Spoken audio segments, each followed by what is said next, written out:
Scholars, ¿cómo están? Espero que todos estén muy bien. Para este video, we are going to be talking about lección or lesson 19, expanding and factoring. So these are two major key alerts that we are going to be talking about in order to help us be successful for the rest of 7th grade, 8th grade, and quite truthfully, you're going to probably use this well into your educational careers. Cool?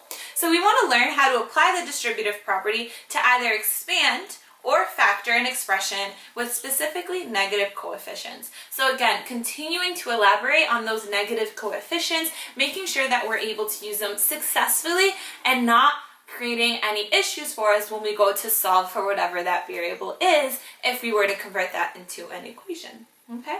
So we want to really dig into what those two terms mean. We have the word expand and we have the word factor. So real quick, what comes to mind when you think of expand? Well, if yourself, you've been thinking about maybe your clothes expand. If you have a really stretchy sweatshirt, it might expand. If you have a hair elastic, it might expand to be able to wrap all of your hair around. So different things expand. Right? So when we think about expanding specifically in our expressions, it's going to look a little something like this. So we're going to take a look at a couple of different expressions that we have here. To start, I have 5 plus negative 2y, which is going to be the factored version, because I have that negative 3 out on the side, of negative 15 plus 6y. So this is the expanded version.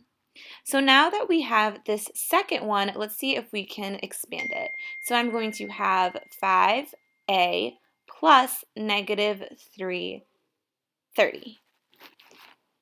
Again, that's the expanded version, and then up at the top, a plus negative 6 is going to be factored.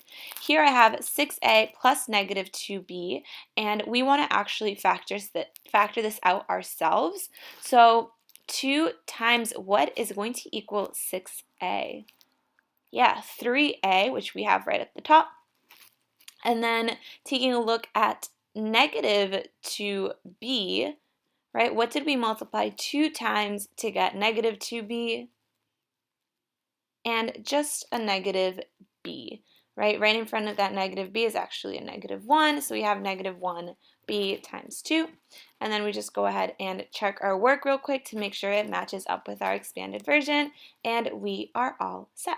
So right up at the top, my factored version is 3a plus negative b, or what's another way that I can write this? Yeah, 3a minus b. Great work. So now let's take a look at this problem. This problem we are going to actually expand ourselves. So I'm going to start with distributing that negative 4 inside of my parentheses. I did that to the first term, and now taking a look at my second term, I have that negative 5. It's being subtracted. So I want to make sure to carry that negative value with myself and with that term. And so I'm going to have negative 4 times negative 5z for a total of positive 20z. Now let's take a look at this expanded expression, and let's try to convert it to a factored form. So I know that I'm going to have parentheses because I'm going to be taking out a factor out of each term. So I notice that each term can be divisible by 5. So I have 5 on the outside of my parentheses times 4x minus 2y plus 3z. We went a little quick, but hopefully you were able to get this, and then check your work.